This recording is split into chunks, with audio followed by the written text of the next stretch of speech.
पर एक अपना एक ऐसा टर्म है जिससे हिस्ट्री सीट की शुरुआत कही जा सकती है।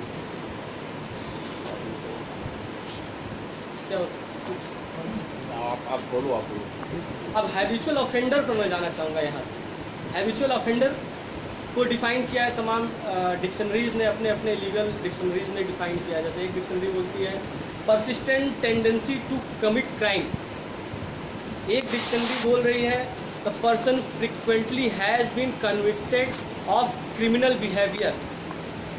मतलब कि जिसकी टेंडेंसी हो, जिसका कार्य हो, जिस व्यक्ति का नेचर ही हो अपराध करना। और दूसरी डिक्शनरी बोल रही है कि नहीं, जो व्यक्ति कम से कम एक बार कन्विक्टेड हो चुका है, जिसका दोष सिद्धि हो चुका है किसी अपराध को संदर्भ में, उसको है और उसके बाद भी लगातार उस अपराध को कर रहा है, तो उसको हैबिचुअल ऑफेंडर कहा जा सकता है। या फिर ये भी बात आती है कि convicted twice for various crime, 2 bar conviction हो चुका है अन्य मामलों में। तो ये जो चैप्टर 22 जो है पुलिस रेगुलेशन का, उसमें जो 228 पारा है, ये बोलता है कि हैबिचुअल क्रिमिनल्स के लिए हिस्ट्री सीट आ सकती है। अब इसमें 2 क्लास की बात होती है, क्लास ए, क्लास बी।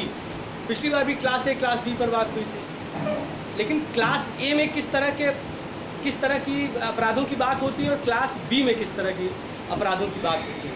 तब क्लास ए की जब बात करते हैं तो 228 रेगुलेशन ही बताता है कि पहले क्लास में डकैत हो सकते हैं, कैटल थीफ्स हो सकते हैं, रेलवे गुड वैगन थीफ्स हो सकते हैं और बल्गर्स हो सकते हैं।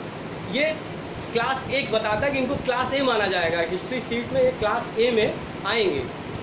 क्लास बी कहता है कि जो क्लास ए में नहीं आएंगे वो क्लास बी में आ जाएंगे। अदर जो ऑफेंसेस है जो क्लास ए में नहीं आएंगे, ये स्पेसिफिक है क्लास ए। उसके बाद ये भी बात इसमें आती है कि section 12 of the police act, इसी में यहाँ पे मैं ऐड करना चाहूँगा। अब ये कहता है कि हिस्ट्री सीट कोई ऐसा रेगुलेशन में जो आई है ये बात, ये कोई ऐसा मैंडेटरी नहीं है, ये एक एग्जीक्यूटिव पावर है। ये 12 ऑफ द पुलिस एक्ट बोलता है कि the regulation contained in chapter 22 had no statutory basis but were merely an executal or departmental instruction framed for the guidelines of the police officer। Simple सी बात है कि ये एग्जीक्यूटिव बॉडी का एक पावर है, या ये कह सकते हैं कि डिस्क्रिशनरी पावर है। कर भी सकते हैं, नहीं भी कर सकते हैं, लेकिन अभी तो करना मतलब एक वेपन की तरह यूज़ करते हैं। कुछ भी है तो सीधा हिस्ट्री सीट लगा दो। इसमें एक मैं केस लॉ बड़ा बेहतरीन केस मुझे मिला, Kharak Singh versus state of UP, AIR 1963, supreme court, page number 1295। इसमें ऑनरेबल सुप्रीम कोर्ट के सामने एक आर्टिकल 32 में रिट पिटीशन आई, जिसमें ऑनरेबल सुप्रीम कोर्ट ने खड़क सिंह साहब का जो कंटेंशन था कि साहब हमारा जीना हराम हो गया है। अब जीना हराम क्यों हुआ उनका, अभी रेगुलेशन बताता है। रेगुलेशन 236 बताता है, पारा 236 इसी चैप्टर का, कि क्यों परेशान हो गए वो। अब इनके घर पर रात में लोग चले जाते थे दरवाज़ा खटखटाने के लिए, उठाने के लिए, तुम भैया घर में हो कि नहीं हो। कहीं अपने घर से बाहर जा रहे हैं तो कुछ लोग इनका पीछे पड़ गए हैं कि कहाँ जा रहे हो, किससे मिल रहे हो, क्यों मिल रहे हो।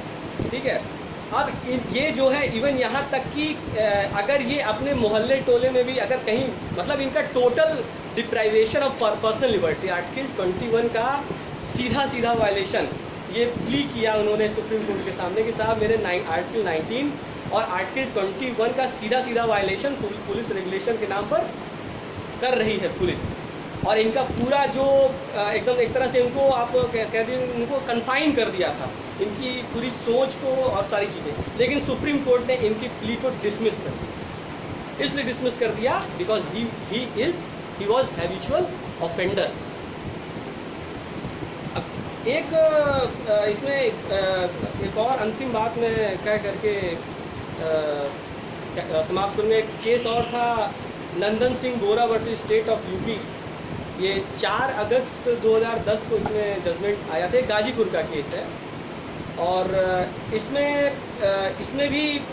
पुलिस ने कैसे परेशान किया, पुलिस रेगुलेशन का कितना मिसयूज किया, इस इश्यूज़ को लेकर के जब पेटिशनर इलाहाबाद हाई कोर्ट जाते हैं, और उसमें ये भी होता है कि गैंगस्टर एक्ट भी थोप दिया जाता है। हिस्ट्री सीट तो चल ही रही है, उसके साथ ही गैंगस्टर एक्ट भी।